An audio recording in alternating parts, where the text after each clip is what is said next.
HIV/AIDS control tauringai hepatitis na language sansilakpugum tauri. HIV/AIDS ti control tawungamle adupo hepatitis ti nongmagi hengatlakli. Hepatitis ki damak lengak na paikaliba National Viral Hepatitis Control Program da transgender gi oiba akhanaba thorang ama yaurabadi program ase hena mai pakpa oigani. High risk kangbu nedi hairaga program da mami ita tabitre hairi. Hiramasida paudamama. Lamdamasada health awareness namely haibasidi aikoi khudingna adumak yanaraba wafamni malemgi miyoi bukunaida landarakli basingi manungda HIV/AIDS su amani HIV/AIDS ki damakta laizaba pumba khonaduna ngasidi laina asi control tawduna thamba ngamle adubu HIV/AIDS control tawringai hepatitis na mamal yamlaba thawai kya gi punsidi puduna chatkre mari lainaba singna HIV/AIDS ta thawai yauna khonakhiba adugumna hepatitis ki matang dasu Hotnaba matam oiri haina Transgender Health and Wellness Center gi Center Coordinator Bonita Pebamna phongdorokli mahakna makha taraduna high risk kangbu oinadi uriba transgender singbu National Viral Hepatitis Control Program gi manungda nathaiduna thambagum tawba laibak chibani haike viral hepatitis control programs here. Akoi transgender di yaw de MSM si yaw de. Chizia akoi si center chi kaktan tani test tawi si hepatitis B and C among the transgender population da atay to hospital da doctor na prescribe to kana to ha kana to we one program da di program gi masagi to badabam category khara leida community category typology khara le basa transgender se to state da transgender gi hepatitis control program da transgender survey am ta to leite aduga only akoi gi crew to data ha ga di akoi si center ki phangise reactive oi bukhar thoglei ba treatment center thari ba sina ta bida ate atopa data leite bani aduduna si ke se public ta mass awareness ama leihanba plus ekoina leiriba community typology me amse sigi viral hepatitis control program sida include torakanda kano se level of awareness se increase to honba aina awareness level je wangkhali bagi mati access to testing screening service da masa matom do automatically raising up la ka da ne ba awareness like na khangdana kari no akoi da khangda ba pola mo ju khangdana dum lei ne ba aduna awareness hana phajana scale up to honba ki population sing sida adu kana screening and treatment service da prevention and treatment both raising up to ne ba Transgender Health and Wellness Center da screening tawba matamda hauzik fawi oina kanglup asidagi hepatitis B gi miyoi chamanga ga marfu ga taruk tawbada miyoi manga aduga hepatitis C gi miyoi chamanga ga marfu tara taruk tawbada miyoi tara ga nithoi positive oikre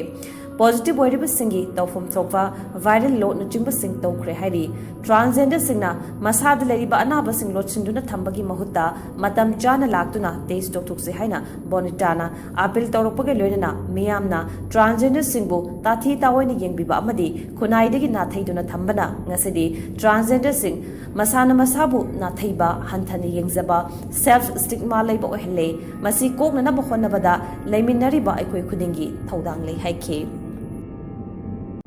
stigma am sati aigi pulai ba problem se somthoga ai si problem ma yong ni haiba ngam handa ba si sina so ka so mu self stigma that intrict taw ai je sumaina mi sina ekta mami ngama bisala ka na moidi high risk group ni categorize taw tham ba je si su phatte maina high risk group ne na hara categorize taw tham gra bani na treatment center da le ba mi sing sina su mako sing je hangbo ya loina bagi positive oito ka su adum moida mityang amadum lai bi ba risk set pa kangbu ni moidi stigma amadum lai ba masama tom to automatically adum reflect taw pa do service client sida service lobala sida sigi pochina maram moira kanda hospital ani suna saning daba treatment je one time laroga treatment incomplete treatment exemption legi ba thok tabana te kamain tok de had the right information access to health information sida accurate and the right information am access to ba madaka lai sexual reproductive health and right ki meaning thok te ba aina sexual health the reproductive health mental tong na bagi damakta ingon the right accurate information the right treatment ingon the phangba daka lai ba aduna tatara di kamaina adu fulfill to honmangam ni right laure ko sexual health laure adu laure right nachaga sexual health se ensure to godo with healthcare provider ni health institution ni aduna moi sing sina still stigma to biraga laitana ka di key population sing sidi ki under the lock and key da dum lai garne ba Transgender friendly environment oiba hospital status da masing yamde leitabagumbani sexually transmitted infection STI gi matangda akhanghei doctor na chingba transgender singna tanaruba matamda nokna daba yaw di haina bonita na pen daba phongdor pagal loinana hospital da mathong tariba doctor singna transgender singbu layengba matamda matam yeitogesin tawduna thinthanba kongai ni self stigma su leiraga wana punsi le liba singa sina layengana ba lagna ꯐꯥꯅꯕ ꯐꯥꯎꯕ ꯅꯥꯊꯩꯗꯨꯅ ꯊꯝꯕꯅ ꯂꯥꯌꯦꯡꯗꯅ ꯄꯨꯟꯁꯤ ꯂꯣꯝꯈꯤꯕ ꯃꯁꯤꯡ ꯍꯦꯟꯒꯠꯂꯛꯇꯕ ꯅꯠꯇꯦ ꯍꯥꯏꯈꯤ hospital da chalaga doctor da yengbagi capability se yengba ngambagi capabilities leitaba small self esteem jam low oiba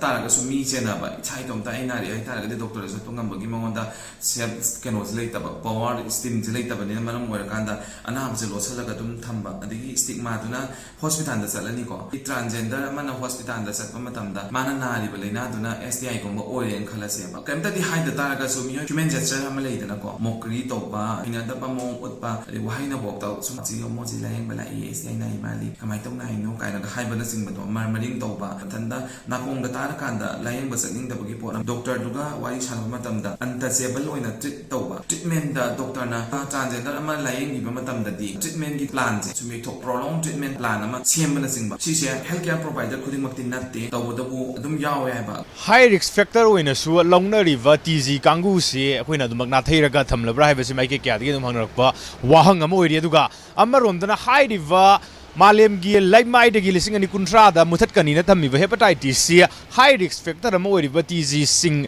gidamakta akhana ba program ama national viral hepatitis control program da yaude aduga yaurasu mayak sing na pandabugi film da lakbasina transgender kaya de hari va light chi dagi na thaina ba hotna ba laing na ba hotna ba tongan ba khudung cha da ba kaya thengnari aduna mari laina va sing na high risk factor oiriba transgender singsu program sigi manung channa concern ba thoklabadi program si hena mai pakpada akhoi gi thauna ogani haiba wafam du phungdorakli remasi mtang da TOMTV news ki da ma isa mak bawdun jariba yaifo maitai kharibam times of Manipur Imphal